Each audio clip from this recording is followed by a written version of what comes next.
How did you come up with such a detailed world history for the Cyberpunk universe? We do our homework at Tal. We have tons and tons of books we read so that we have a pretty good idea of what the trends are headed towards. At a certain point, if you're looking at all the technologies and you're looking at history and so forth, you're going to recognize that it can only go a certain way. We came up with several weird wars. We came up with a plague that then I looked up the next day and went, oh, COVID. Okay, I should keep my mouth shut. I kind of go, well, yeah, I could be predicting, but to be honest, it's all laid out. You just have to find it and assemble it. And in a lot of ways, it assembles like a model kit.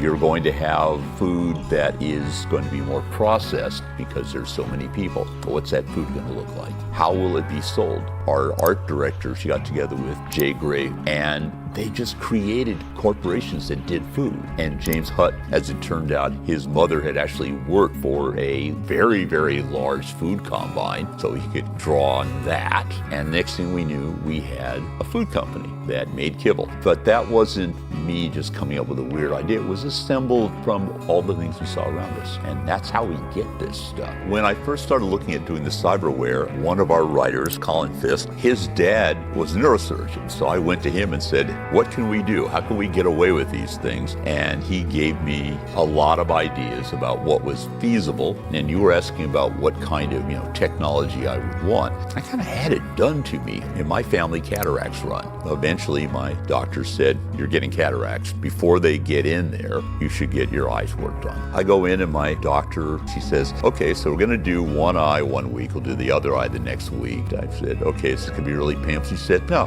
not at all. I'm like, all right. You're going to cut into my eyeball and you're going to put in lenses. And she said, yeah, what kind of vision do you want? And I went, what do you mean? She said, you were really farsighted before. Do you still want to be super farsighted? Do you want something moderate or close up? Well, okay, I'll take moderate. And she goes, okay. Great. So I go in the next week, sits me down in a chair, kind of like a dentist chair. They hook me up to an IV and she says, this will just help you relax, but you can't really sleep because you have to have your eyes open. Literally what happens is, as I perceive it, 10 minutes later, she says, okay, you're set. Open your eyes again. And I went, what? What they had used was this drug that basically wipes out your short-term memory about every 3 seconds. They're going in, and I forgot about it already. Basically, it was like somebody had put a cyber eye in. So I went in the next week, they did the same thing, and I didn't remember any of it again. And then both eyes were really good. I want to point out this was being done by a machine